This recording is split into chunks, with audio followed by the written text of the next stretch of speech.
and they should know it. Let's start, sir. We find what we are going.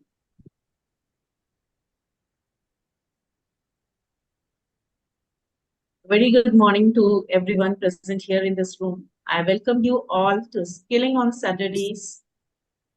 We are running on episode 83, and we have an esteemed guest, Sujatha G, ma'am, with us, who is a practicing chartered accountant, and she has been past president of Karnataka State Chartered Accountants Association. She wanted to pursue CA after college, just like anybody else, but due to family circumstances, she got married. Though she is from a science background, out of her passion and husband's encouragement, she completed her CA course with 2 children. She completed her LLB after that. After serving 8 years, she was selected as a first woman president of a 67-year-old organization, KSCAA, that is Karnataka State Chartered Accountants Association. She has also co-authored books on the online gaming industry, Karnataka RERA. Her areas of specialization are GST, RERA, and GIFT City. This was a short introduction of ma'am, and we would like to know a little bit more about you from you, ma'am. Welcome to the Skilling on Saturdays. Thank you so much, Shivani. First and foremost, my gratitude and, thank you so much for giving me the opportunity, because I have been part of this forum for the past 2 years, and the amount of learning that I have got out of this forum is really, it has transformed a lot in my life, in day-to-day life. It has helped me not only for the professional growth, but also for the holistic development of me as a human being. Yeah, that is more important, I felt. So having learned, it's time for me to give back little bit of what I have learned. It's not that I have become super successful and I have become a great person to share my success story or anything of that sort. It just whatever I have learned, whatever I have implemented for the betterment of our own friends, it's time for me to give it back. So with this note, thanking all of you, I'm starting. This, how I have designed today's learning is that I spend a lot of time, early days, understanding about others, or how he has become successful. More about reading biographies, watching biopic, and understanding more about personal life of others. Later, I realized, yes, that's a good habit, but still, I have to spend little time on myself. Studying and understanding myself is also equally important for my growth, so that I can be a better person. Unless until I lift myself up, I will not be able to lift my followers, lift my team. So with that intent, I did some research. I should thank my Guru Mahatraya, who came into my life about few years ago. Whatever learnings from him I started implementing in my life. Today, I'm going to share few learnings, key learnings, which has impacted in my life, through which I could make some here and there changes in my attitude, changes in my actions. I could put it into action so that it has given me very good results. So with this, I'm starting. I have just prepared only 1-page note. I'm just going to take you through the phases of our life into 5 parts, right? So when I say 5 parts, it starts from our childhood. In childhood, all of us would have told, I'm also just like anybody else, was brought up in a very orthodox family, where my mom always used to tell, pray God, whatever problems you have, you just tell it to God. God will solve your problem. Don't worry about anything. God will take care. out of curiosity, I was small. I used to ask, Amma, how will God find time to hear everybody's problem? Does he have so much time? Where does he stand? Where does he, when does he sleep if he starts listening to everybody's problem? Then she used to tell me, don't worry, you just believe in God. That's the answer she could give. But I got really convinced when I came across the story. There was a scientist. He's a great scientist. He was one day traveling in a train. While traveling, he saw a man who was sitting opposite to him. He was reading a Bible.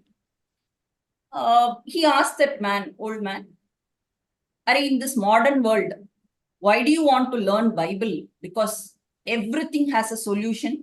Life is a science. What is the need for reading a Bible? The man smiled at him and then he didn't pay attention. He started reading the Bible again. Then the scientist didn't stop. He started talking to him more about his science knowledge. This man was listening and he was keep on reading. Then he gave his card. He said, whenever you have any doubts, don't waste your time in reading Bible. Come to me. Then the station came. The train stopped. Then the scientist asked, okay, by leaving anyway, we are departing. So what's your name? He asked that other man. The man said, I'm Albert Einstein. The scientist was so stunned and shocked. Oh my God, to this great scientist, I have talked so much about my knowledge. He felt, bad. Then he said, sir, I will come to your, immediately his tone changed. Sir, I will come and meet you. You don't have to visit me. I will come to your house and meet you. As he said, he went to his house. He saw in his house, there was an immaculate model of a solar system. He asked, sir, how did you make it? Who made this? Albert Einstein said, if I tell you that it is created by man, you will not believe. Because the universe itself was not created by man. Do you think you are going to believe that? He got the answer. He could not have any more to say. He came back. So till such time, till I heard the story, I was thinking that everything can be done by ourselves. Then I slowly started believing that in life, there is something supreme power. You will never know when it will come, what it will do, how it will help, but it will help. We have to believe that God will not work for us, but it will work with us. We should always have that faith in God. So with that, I started believing in God. You call it as a God, or you call it as a supreme power, you call it as a faith, you call it as a belief, but you should have a strong conviction that there is something beyond us that will guide us, that will help us at the right time. So probably when I was small, my mother called it as a God. That's how all of us are brought up, saying, go to temple, just leave all your problems to God. Whatever name you want to call it, you call it. But just believe that there is somebody to guide us, that will protect us. Then the next phase of life comes. We are all grown up. So being born, I started believing that God, if wanted, he could have created us as a, say, any other creature, right? We could have born as an animal, or we could have born as a worm, or we could have born as anything else. But having born as a human being, it's a God's gift. We have to feel that we are a gift of God. Then the question comes, how do I discover the purpose of our life, right? That's the main question which we all of us want to answer. How do we discover our purpose? Many of us spend years and years. Only at the age of 60, 70, they realize that, oh, this is what the purpose of my life, right? That becomes too old. I mean, when you have crossed 80% of your life, you are left with very few years to achieve your goal. So at the right time, you have to discover the purpose of your life. So is it accidental, or is it something can be planned? Is the next question. Because as professionals, we always want to have some base, we want to understand, we want to deliberate, right? That's what our, so purpose cannot be accidental, it can be planned. So how do you plan your purpose, or how do you come out with your purpose? Just some simple test, somebody told me. Analyze your life. You think whatever, you list down what you are good at. Some people may be good at talking, some may be good at execution, some may be good at marketing, few may be good at, teaching, or few may be good at writing. Whatever you are good at, just list it down. Once having listed down, find out how you can spread your goodness for the larger purpose. That means how your good can be useful for the world. You may ask, how do I make money? Yes, money will come as a natural byproduct. Money will definitely come. Money is also important. But if your entire energy, capability, or potential, effort, whatever you call it, are utilized for earning money, which is a byproduct, which is not the only metric for measuring success, I think you will get the answer. So the purpose of life in simple terms should be, your good should be put to use for larger purpose, larger world, larger community. It should be useful for the larger community. That is what this purpose of life is all about. Then we go to the next phase of life. We go into the adolescent age, where we are asked to decide on our own, right? We have to decide whether should I choose this course or should I choose the other course, commerce or science. How do I go about? There is something called as inner voice. When do you listen to your, all of us have inner voice, but unfortunately, very few people only can understand, respect, and listen to the inner voice. So, is that inner voice can be listened by everybody? No, it can be listened. You can only listen. But does it come all the times? No, it doesn't come all the times. Because if you start listening, spending time for every small action, then no decision can be taken. Because you have to spend your time in understanding yourself, sit calmly, listen to your inner voice. Trust me, your inner voice will never ever disappoint you. If you just listen to your inner voice and implement it, you will succeed in whatever you do. For example, if you want to take a tough decision, okay, so something your mind is confused, whether you want to take up this job or you want to take up that role. Always your mind is conflicting. Sit calmly, just listen to your inner voice. It will not come immediately. Just keep listening, thinking. After maybe few days, your inner voice will start telling, this is what you should do. Just blindly follow, you will see the results. So when it comes to life, life is all about choices, right? All about choices.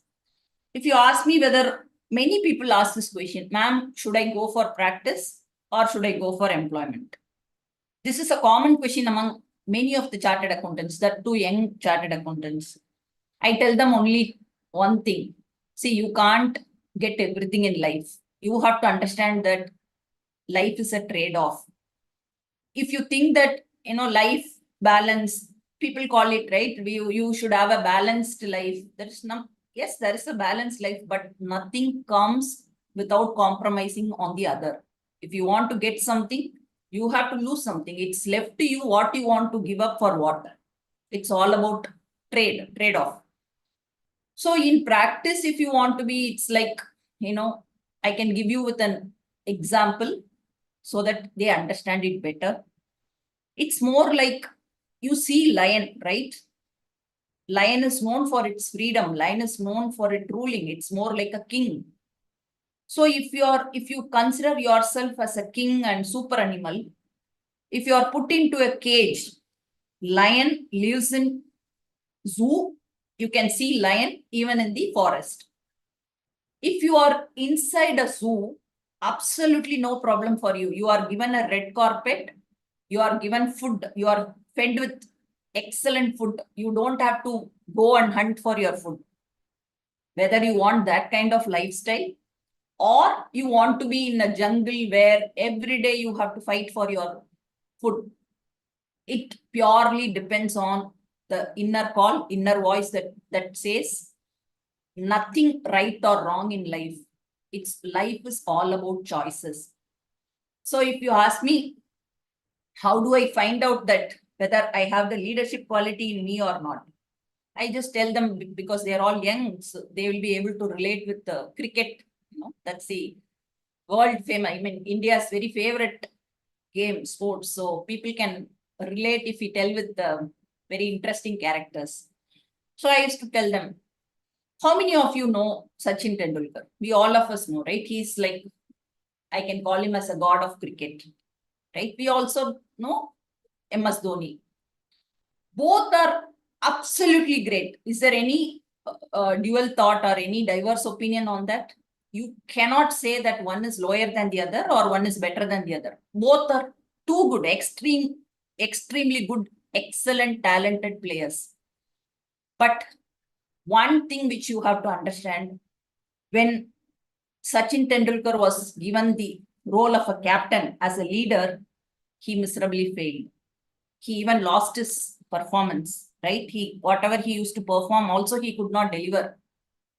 Whereas Dhoni, he's a man of people's man, I would say. He's an extremely good team player.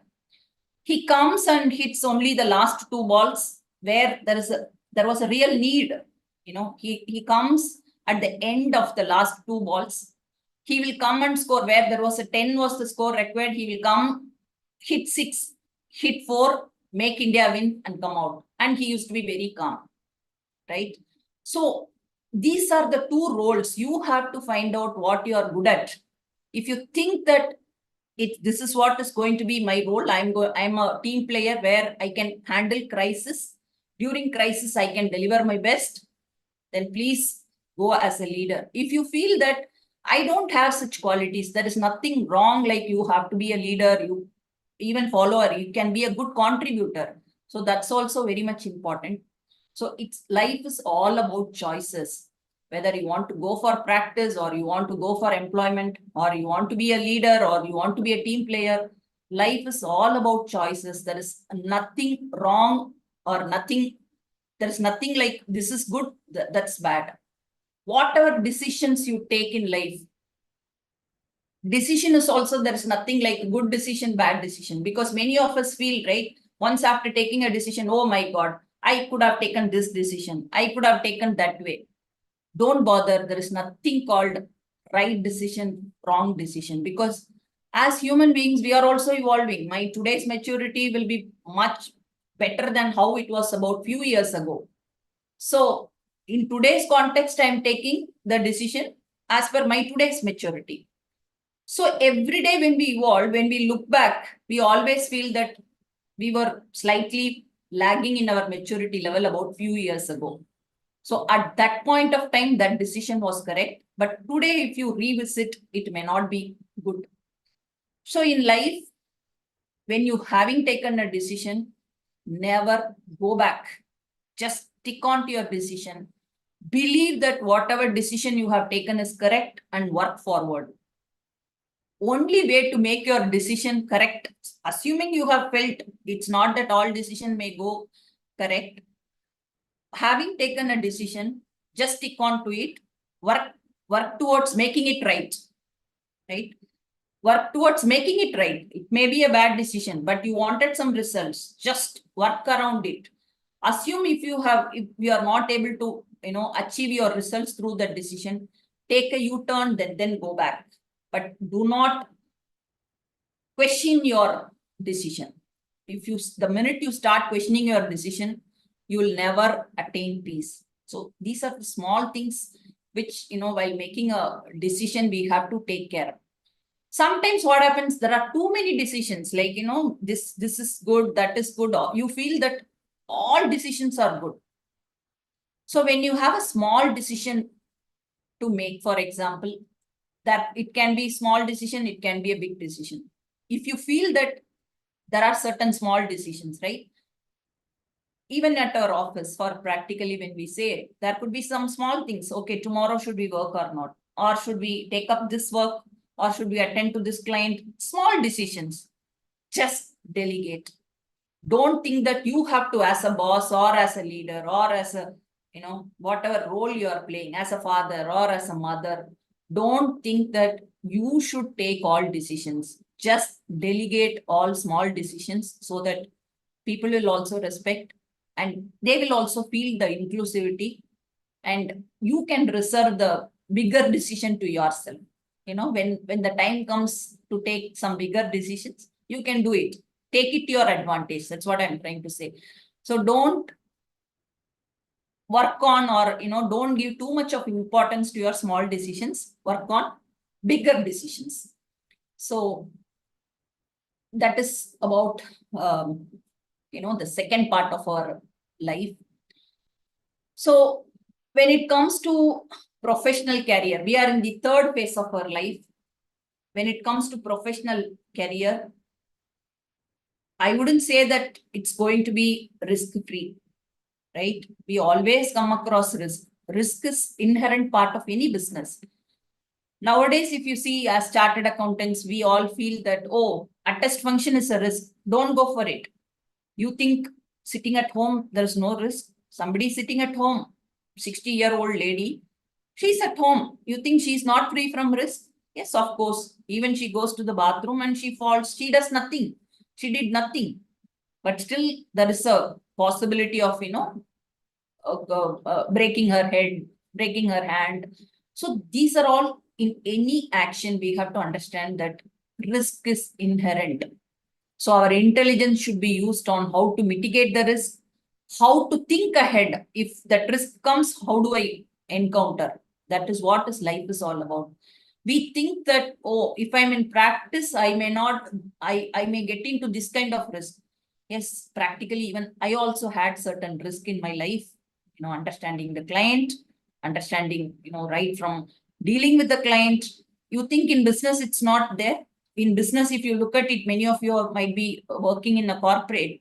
In every corporate, they have a legal department, right? In case of any risk comes, in case of any suit is initiated by anybody, his clients, customers, or anybody, there is a legal department. Whereas when any risk as a professional, when we encounter, we feel that, oh my God, I'm exposed to some kind of risk. So I'm not fit for taking that choice, executing that choice because it's risky. My only take out of my experience is that life is to be experienced. It cannot be questioned. There are certain things which happens, which is bound to happen. We have to take it as every bad thing in our life as an experience for our betterment. There is a saying, right? Good is denied for the best. Good is denied for the best. That means you feel that you are working towards something which you are not getting and you are disappointed. Don't disappoint. God is has denied you the good because some best is awaited or some best is going to happen. So also there is some very, very interesting, statement which I always love to, say, bad is a womb from which good is born. Bad is a womb from which good is born. It means that whenever we come across certain bad things in life, treat it like an experience, right? Maybe something I have done, yes, I'm experiencing that bad, but I strongly believe that this bad experience is going to help me for getting something good in my future. So we should always have certain things in our life. If I have to relate it with my personal experience, I have very horrible times with my client who really, really, really troubled me, right? I went through such a bad experience. You wouldn't believe. Fast forward. If I have to say, I started, implementing KYC for my clients. Earlier, I never used to do. Whoever comes, we believe, right? As started accountants, when somebody comes, when they talk good, we feel good. So we engage them as clients without doing much due diligence. We trust their words. But when we trust their words, I think as a professional, we have to have our own ring fencing. That was a bad experience for me, which I have overcome, but that experience, I mean, none of you should face. That's my only, prayer. None of the CA should face whatever I faced in my life, but I could overcome because of, probably like, I was attending these classes, many motivational speeches helped me to overcome that. Then after that, there are a lot of changes I did in my personal, professional, assignments and other side. I stopped trusting fully. I wouldn't say that I've stopped trusting. I stopped trusting 100% clients, right? We, as a professional, we have engaged with the client for certain things. Let me limit my trust to some extent. Let me be like contractually, I'm obligated to do certain things. Let me not go beyond that. This professional relationship and personal relationship, I have to be very clear. So this was such a good takeaway for me. And that also comes from our philosophy, in Quran, they say, Allah's words, trust God, but tie your camel. That's very interesting, statement, which I will never ever forget. Trust God, but tie your camel. That means just don't think that God will take care of everything. It's not possible. God will take care, but still you should also do your part. Only then God will take care of you. So while trusting, we have to be extremely careful. We should know, I mean, these are all the learnings which happened in my life.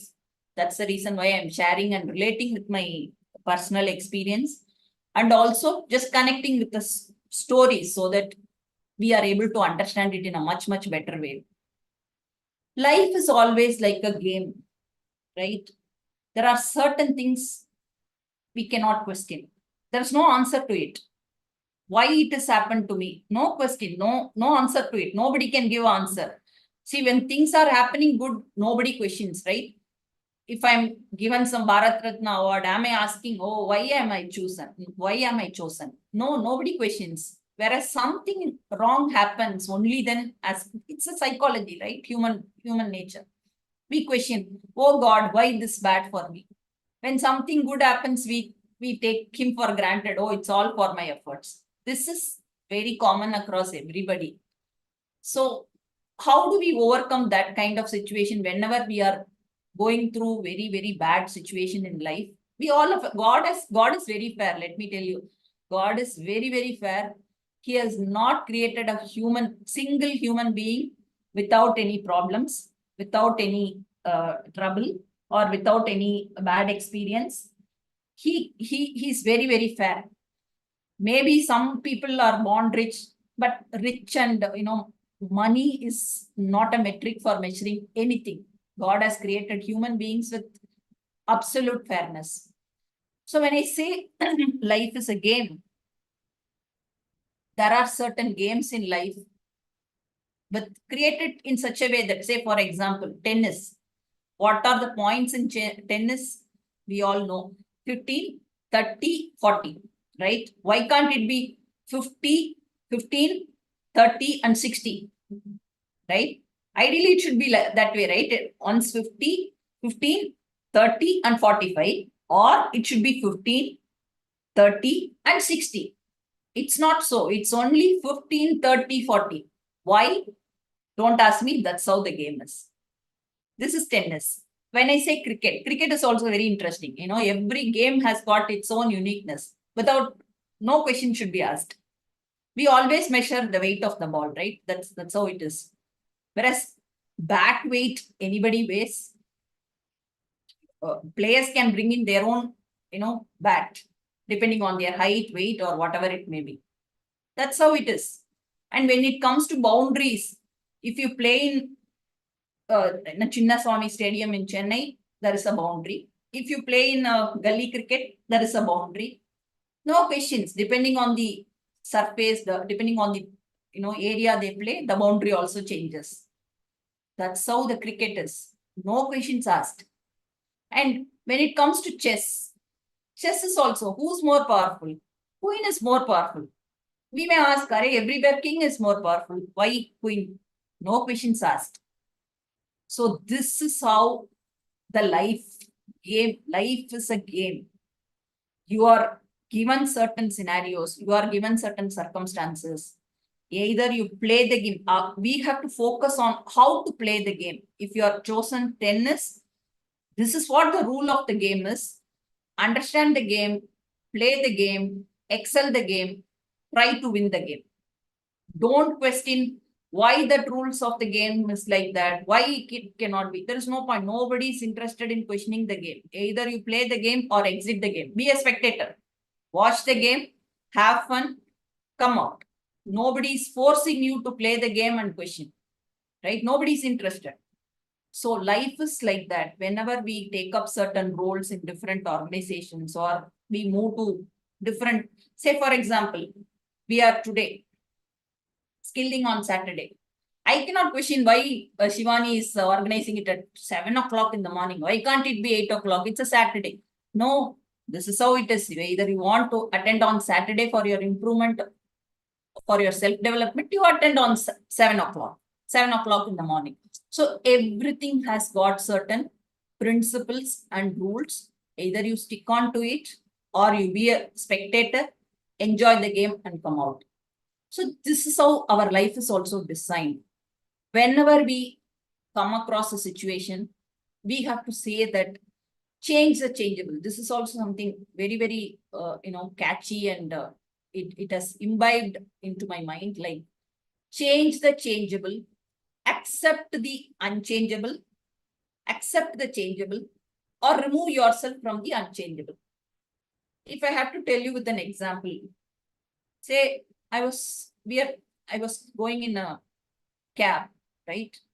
I don't like smell of a cigarette. Whereas the driver had already, he had consumed cigarette or alcohol. Somehow I was not comfortable. Then he again started smoking. I told him, Bhaiya, you please, stop smoking. I can't tolerate that smell. There are only two ways. Either he has to listen to me or I have to tolerate that and move on, right? If he doesn't listen, if he keeps on smoking, then I have to make a choice. So either if he's listening, then change the changeable. That means he has listened to me. I have to put up with him and then complete my journey. If he says that if he continues to smoke, then I have to get out and then take another cab and move on. So life is also the same. Change the changeable. We tell somebody, okay, this is how it has to be done. This cannot be done. If they change for your good, as per your wishes, well and good. Embrace it and take it to your growth. But there are few people which you cannot correct, or you feel that it's time spending on them is not, going to have a great impact on them or for you or for them, then just stay away and then try to work around and then move on. Otherwise, completely move away, remove yourself from them and then find another path. So these are all the small things in life which we have to understand. It's not that whatever I'm saying is not known to many, because these are all very, very simple techniques. But when the situation comes, we fail to implement or, think about it and put it into action. See, the implementation, they say, right? Idea is 10%. Implementation is 90%. So ideas, we read books, we read Bhagavad Gita, we read Ramayana, we take up all principles. But when it comes to implementation, I think we have to highlight few lines and ensure that whenever we come across certain situations, okay, let me go back to that. What did I note it down? Okay, this is what it is. This is how I should go about. So we have to keep certain key principles in similar dotted lines so that it helps us to take bigger action in life. Because Everybody as a leader, we go through a lot of troubles in life. I wouldn't say trouble. I will say challenges, right? We all come across challenges in life. When we come across some challenges, we have to feel that nothing can shake me. I am bigger than the problem. You may think that, oh, what is it? It's so arrogant. Are you bigger than the problem? The answer is yes. You have to believe that you are bigger than the problem. Problem is you cannot surrender to your problem. The problem, what I mean is that any bad situation that you come across. So I would like to tell you with a story, small story, which I read. Sudama, I think Krishna and Sudama were very, very good friends. You must be knowing. One day Krishna and Sudama were had to travel alone in a forest. It was a night time, pitch dark. So they said, if we both of us sleep, then some animal or demon or some Rakshasa will come and swallow us. So what we will do, Krishna said, what we will do, Sudama, you sleep for a few hours. I will take care of you. I will sleep for a few hours. You take care of me, so that we will alternate. Let both of us not sleep at the same time, because those days there was no resort. There was no, safe place to stay. So they had to stay in the jungle. Sudama said, oh, fine. So Krishna said, okay, first I will sleep for 4 hours. You take care. Sudama was walking up and down. Krishna slept. Suddenly one Rakshasa came, right? Rakshasa came in front of Sudama. It raised its voice. Oh, it said. Then Sudama, frightened. Krishna, he started calling, but Krishna slept. Then, since he was looking at his face, then the Rakshasa again he grew big and raised his voice. By looking at that big size of Rakshasa, Sudama fell unconscious. Krishna, he said, and then he slept. He fell down. Then after 4 hours, it was Krishna's turn. Krishna saw Sudama falling asleep. He didn't know that he was fainted and fallen. He had fainted and fallen. So he just saw Sudama on the ground. He started guarding. He was also walking up and down. The same Rakshasa came.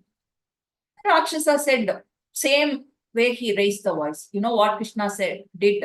He also raised the voice. Right? Then the Rakshasa, he, enlarged its size. Krishna again, he rose up. He also raised his voice. The minute Krishna raised the voice, the Rakshasa started shrinking, right? When again Krishna raised his voice, it started again shrinking. Krishna, what he did, he just took that Rakshasa in his hand. He took Rakshasa in his hand, put in his dhoti, tied in his dhoti and slept. Morning, Sudama woke up. He said, oh my God, you know what happened yesterday when Rakshasa came? He said, oh, okay, I also know. Always think that you are bigger than the problems. Problems will come. The minute you start surrendering to the problem will take over you.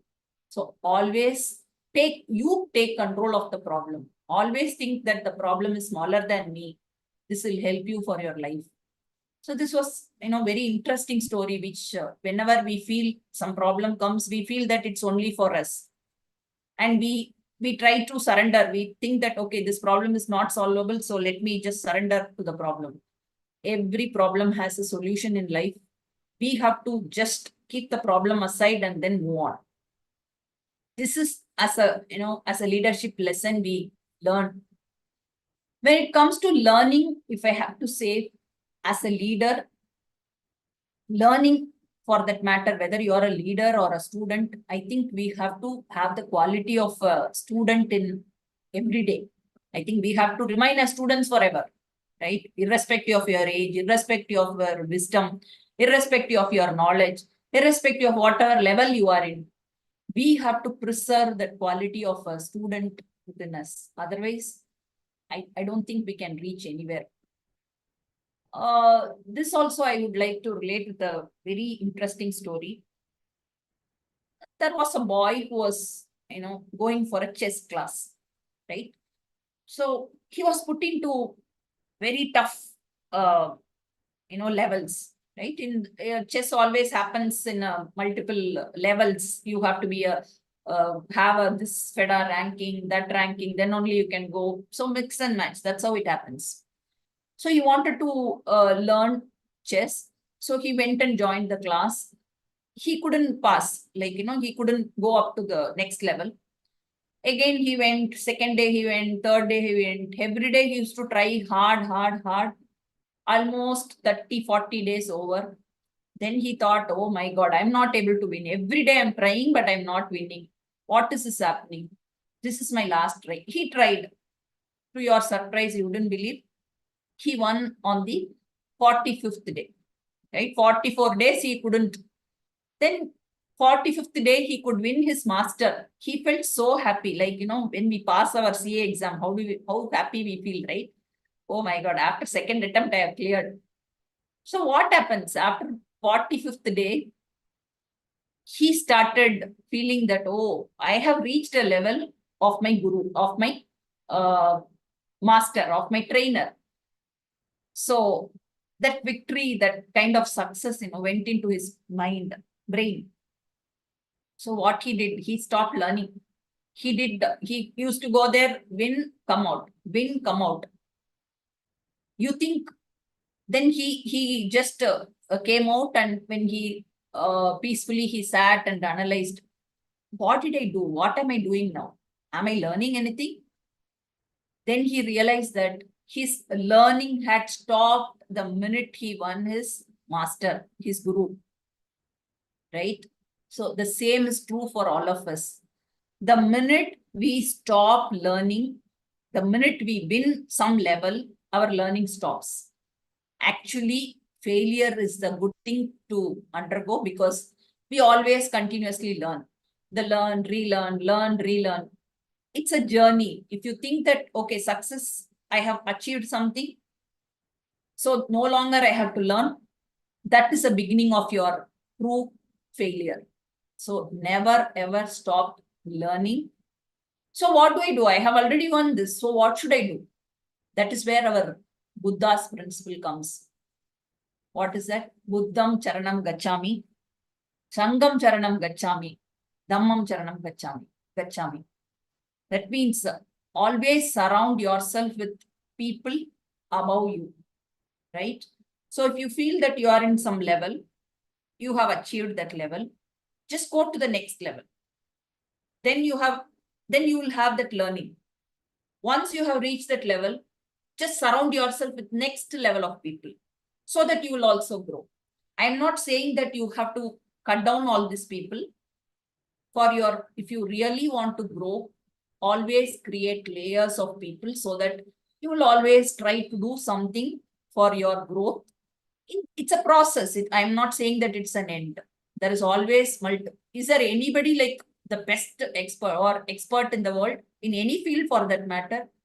Absolutely no. We may think that, oh, he's an expert, she's an expert. No, there is always better person than the other person. So surround yourself with good people, able people, talented people than you, so that in this process, you learn, you always feel that there is something to learn. You will, preserve the quality of learning inside you only when you move with people better than you. That's what I'm trying to say. I'm not saying that you should not, but you have to be in a crowd where there is an opportunity for you to learn. You should always feel that, oh, I lack here. I have to go up to that level. Always move with that crowd. That will help you forever. And when we are learning also, we have to be very, very focused as a leader. That's also one of the key thing which we have to have is that focus. What is focus? When we talk about focus in today's context, the toughest thing, if you ask me, is the focus, right? In about 10 years ago, when I'm talking, I'm talking. When others are listening, they are only listening. But today after online, always everybody is into multitasking, right? When I'm talking, something else goes in my mind, like, So multitasking, is it good or bad? I wouldn't say it's good or bad, but we have to limit. You cannot do too many things. You have to focus on one thing and then just, focus only on that. So when it comes to focus, we always take the example of Arjuna, right? Very, very popular, very well known. Arjuna is known for his focus. So when that parrot was shown, in our Mahabharata, we all know, right, that story. Arjuna could see only the eye of the parrot, nothing else. So focus is, what is focus? Focus is not doing one thing, if you ask me. Okay, focus means not doing one thing, but saying no to all the other 99 things. If there are 100 things, you should know which one to take. At the same time, you should know to say no to all the 99 other things. If you tell to 5 things, yes to 5 things, that's also not focus. So focus is the one which you focus on and say no to all the 99 things. Do one thing, only one thing, and say no to all other 99 things. That is what is focus in today's context.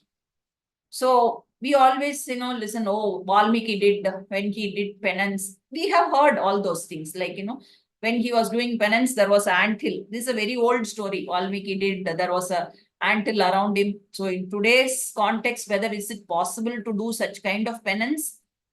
But if you ask me, when you read the story of Valmiki, you will be surprised.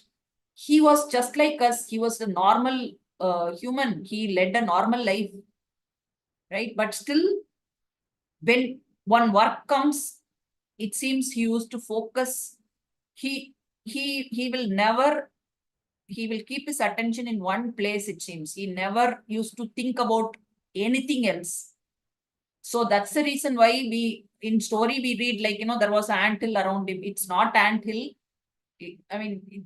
Just to make us understand in smaller, when we were during our childhood, elders used to tell that story. But there was no anthill around him. It is just to magnify his level of attention and level of focus, they used to tell. Like, once if he takes up any work, he used to focus only on that, it seems, come what may. So that is what is, as a leader, we have to focus on. And as a leader, one more quality which we have to, inculcate is the responsibility. So when I say responsibility, we all of us are responsible, very responsible. There is no second thought about it. But one thing in responsibility which we have to understand, which I understood out of my learning, is that in responsibility, there are 2 kinds. One is primary responsibility. Other one is a secondary responsibility. We are always accountable for our primary responsibility, not for the secondary responsibility. You will be surprised. You take anything in your life. See, you are playing a role of a mother. And also you have to cook. You have to cook, you have to parent, you have to, as a mother, we have so many responsibilities.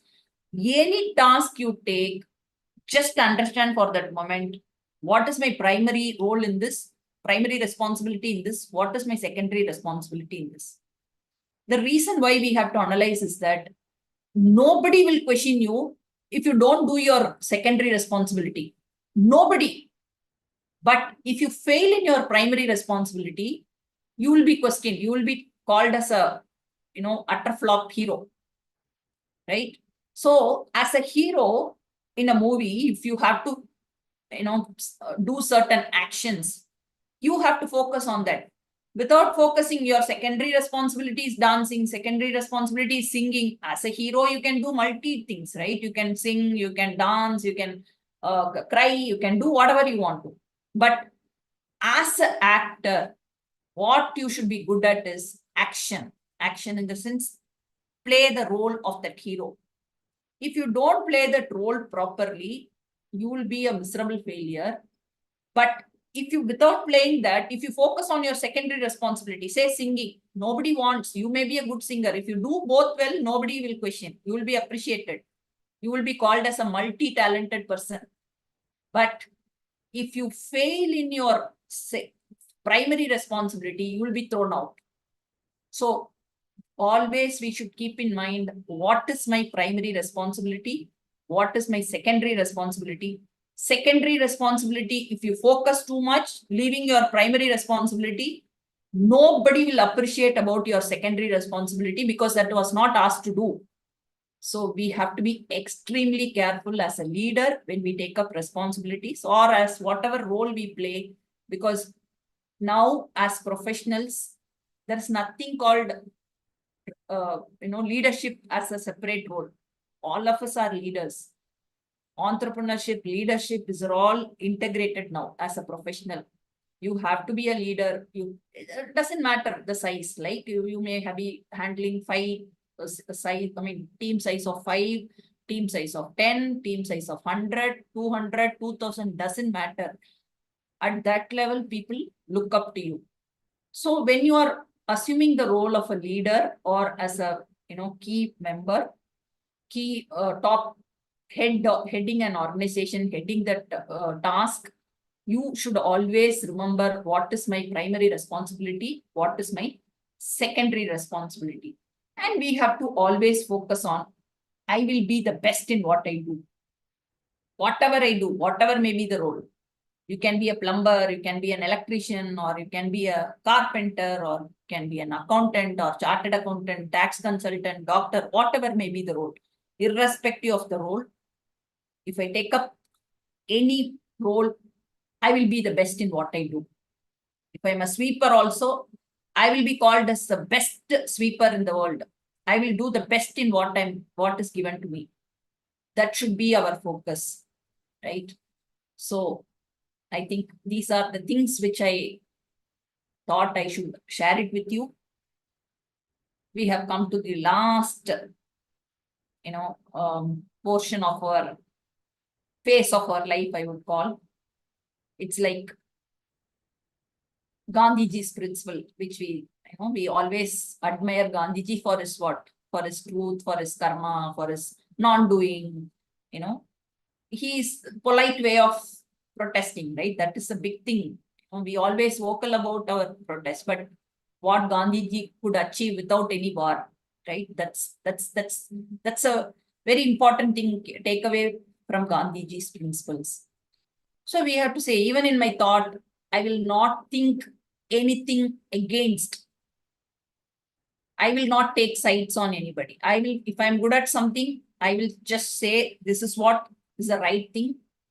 I will not take sides on people, because this is also one important thing which we have to, when we manage a team or be in a group, people always form groups, right?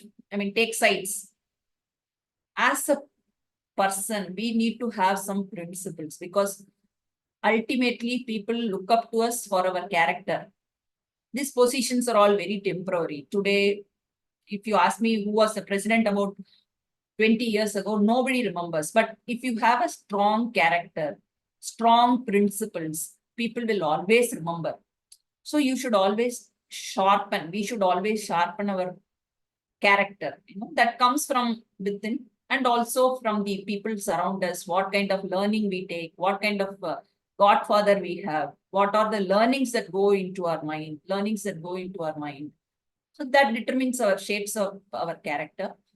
So as far as Gandhiji, from Gandhiji is concerned, from him, what I take is, I will never take sides, come what may. If I believe that something is good, I will follow. What I say, I will do. I will not promise unwanted things. What I think, I will say. What I say, I will do. There will not be any gap from what I say and what I do. The minute the people see the gap, right? That's where as a leader, they fail. Just say to that extent, do more. Nobody is going to. But when you're short of saying and doing, thinking, saying, doing, 3 phases, right? What you think, you should say. What you say, you must practice. right? So these are all the, things that I learned from our Gandhi ji. And finally, if I have to say, does God give, heaven or hell depending on our karma, right? That's also, what is a karmic balance sheet? That question also comes. We see many people doing bad things, but they are very happily enjoying. But all our Ramayana, Mahabharata epics strongly says that just don't focus on the results. It will come. Don't compare, oh, he's happy, he has done so many wrong things. Don't do that. That also told with a story. I would like to end this with a small short story. One day there was, Yudhishthira. He was standing. The time came when he had to die, right? Yamadharma came and knocked at his door. He had to die. He went along with him. He took him to a place. After death, there is a belief, right? You go to heaven or hell. He was taken to heaven. There, to his surprise, he saw Yudhishthira. Then he started questioning, Arey, God, I mean, this is totally unfair. I was thinking that I have not done any wrong, and I was quite glad and happy that, okay, I have come to heaven. But to my surprise, I'm seeing Yudhishthira here and none of my brothers. You said your brothers also, are taken along with me. But I don't see my brothers. None of my brothers are here. I'm seeing only Yudhishthira. Then he said, okay, wait. I will take you to the other place. He took them to the other place, took him to the other place. That was hell. There, everybody, Arjun, all his brothers were there. He said, why these people are here, whereas Yudhishthira is. Then he said, don't worry. When all of us do some good and bad, right? All of us. First, when you do good things, if you have done more of good things, first you will be exposed to hell, right? After that, you will be given the permanent place of heaven. Whereas, if you have done a lot of bad things, first you will be given heaven, later you will be given the hell. So your brothers are all here. After some time, they will be brought to heaven. Don't worry. For you, you have done a lot of good things. You have done only good things. I just wanted to show you, because people do not understand that why some people are doing wrong things, but they are happy in life. This is a simple thing. First, they will be exposed to good, but later on, they will be sent to the permanent place. So this is how the, life balance sheet is all about. Karmic balance sheet, we call it as. Don't take punishment as your domain. Leave the punishment to God. For anybody, don't try to prove that, hey, I'm going to punish him this way. Hey, he has done this way. Don't take punishment in your hands as a human being. Leave the job of punishment to God. God will take care of that punishment.